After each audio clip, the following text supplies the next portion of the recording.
Welcome again back benchers. तो आज का एक बड़ा इंपॉर्टेंट टॉपिक है मशीन लर्निंग का, जिसका नाम है बेस थ्योरम। है ना, ये सभी जगह काम आता है। प्रोबेबिलिटी का तो ये है ही, एआई में भी इसका बहुत यूज़ है। अब इसका यूज़ क्या है वो बाद में देखेंगे, पहले समझने की कोशिश करते हैं कि बेस थ्योरम एक्चुअली होता क्या है ना। तो आप एक एग्जाम्पल देखिए। ये क्या है सर, एक चाय हब नाम की एक शॉप है, ठीक, किसी कॉलेज के बाहर एक शॉप है।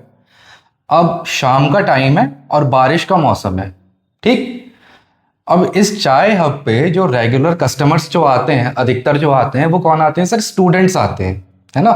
और कभी कभी गेस्ट्स आ जाते हैं, हंग्री गेस्ट हम उसको नाम दे दे रहे हैं, ठीक।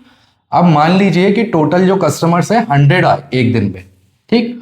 उस 100 में 80% जो कस्टमर्स होते हैं वो कौन होते हैं, रेगुलर स्टूडेंट्स, ठीक।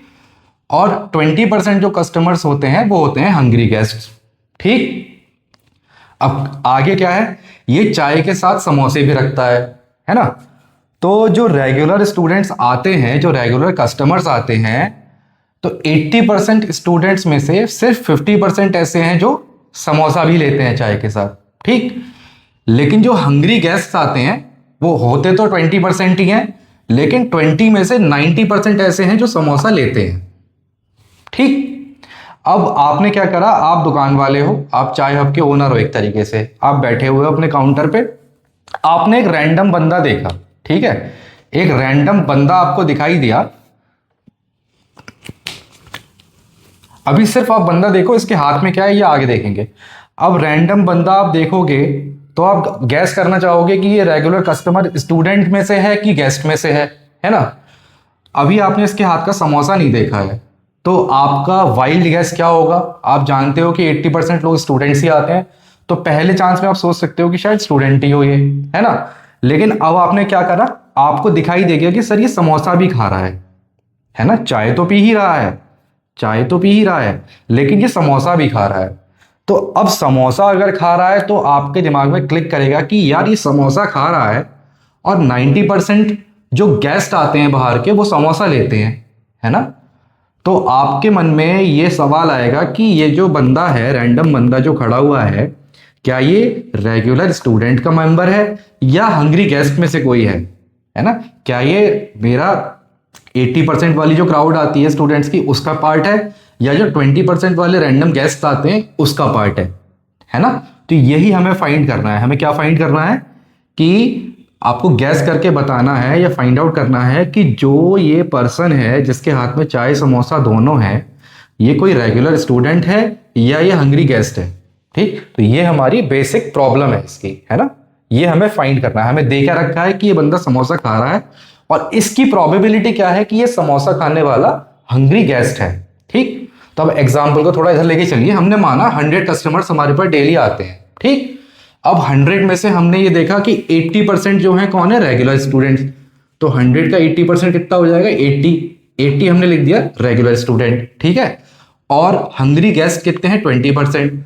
तो 100 का 20% कितना हो गया, 20 हमने मार्क कर दिया हंग्री गेस्ट, ठीक।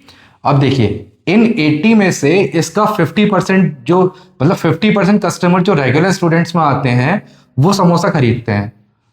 तो 80 का 50% कितना हो गया सर, 40। तो 40 कस्टमर ऐसे हैं जो स्टूडेंट भी हैं और समोसा भी लेते हैं, ठीक। और यहां जो हंग्री गेस्ट हैं उसमें है तो वो 20% ही, लेकिन 20% के भी 90% ऐसे लोग हैं जो समोसा ले ही लेते हैं। तो हंग्री गेस्ट हमारे पास कितने थे, 100, और 100 का 90, टोटल हमारे पास 100 है, और उसमें से हंग्री गेस्ट कितने हैं, 20 का 90% कितना होगा सर, 18, है ना। तो हंग्री गेस्ट में से 20 में से 18 लोग ऐसे हैं जो समोसा लेते हैं। तो आप ये बताओ कि टोटल समोसा खाने वाले लोग कितने हो गए, रेगुलर स्टूडेंट 40 हैं और हंग्री गेस्ट थे 18। इन दोनों को सम अप कर दिया हमने, तो हमारे पास टोटल 58 लोग हो गए। 58 लोग ऐसे हो गए जो समोसा खाते हैं, और ये मिक्सचर है, इसमें रेगुलर स्टूडेंट भी हैं और हंग्री गेस्ट भी हैं, है ना। अब बेस थ्योरम का जो फॉर्मूला है वो इस तरीके से लिखा जाता है, ठीक। अब इसे पढ़ेंगे कैसे, देखिए ये हमें दे रखा है। सबसे पहले देखिए प्रोबेबिलिटी ऑफ जी दे रखा है, ठीक है। इसको पढ़ेंगे कैसे, probability that person is a guest. अभी सिर्फ नहीं देखिए, ठीक। एस वाला क्या है, जो समोसे खा रहा होगा। तो probability of all samosa eaters. ठीक, नेक्स्ट इसे कैसे पढ़ोगे? Probability of eating samosa given that he is a guest. ये जो बार लगा के और उसके बाद जी लिखा हुआ है, इसका मतलब है इधर वाला हमें फाइंड करना होता है, ये हमें गिवन होता है ना। तो इसे ऐसे ही पढ़ेंगे, probability of eating a samosa given that he is a guest. ठीक, नेक्स्ट ये हमें फाइंड आउट करना है लास्ट में, probability to find if a person is a guest given that he is eating a samosa. सही।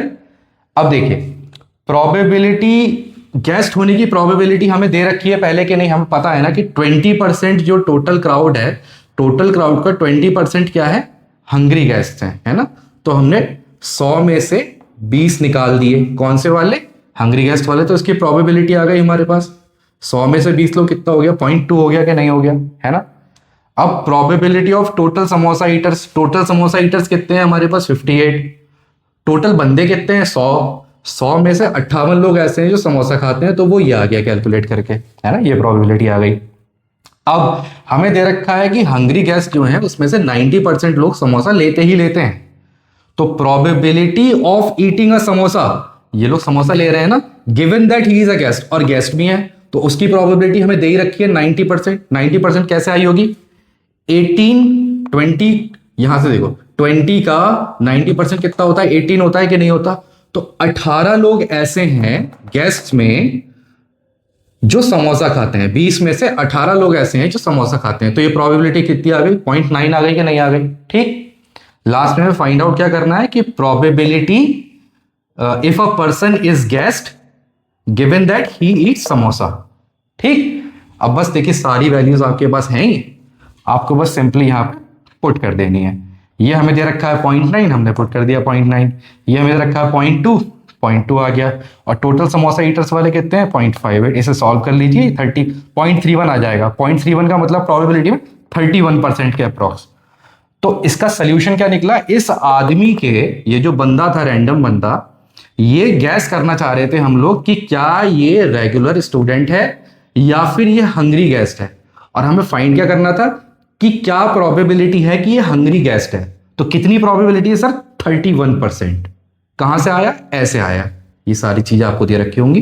ठीक, तो यहां पे सिर्फ हम एक ही वेरिएबल ले रहे थे, ये वाला, कि समोसा ईटर है। अगर इसी में मल्टीपल आ जाए, वो समोसा ईटर भी है, उसे कुछ शायद सुट्टा भी पसंद है ना, चाहे तो वो पी रहा है, साथ में कुछ और सेंटर फ्रेश भी ले ली उसने, अगर मल्टीपल वेरिएबल्स आ जाए, है ना, तो इसे ही नेव बेस थ्योरम कहते थे। ठीक, चलिए, होप कि आपको समझ में आया होगा। Thank you.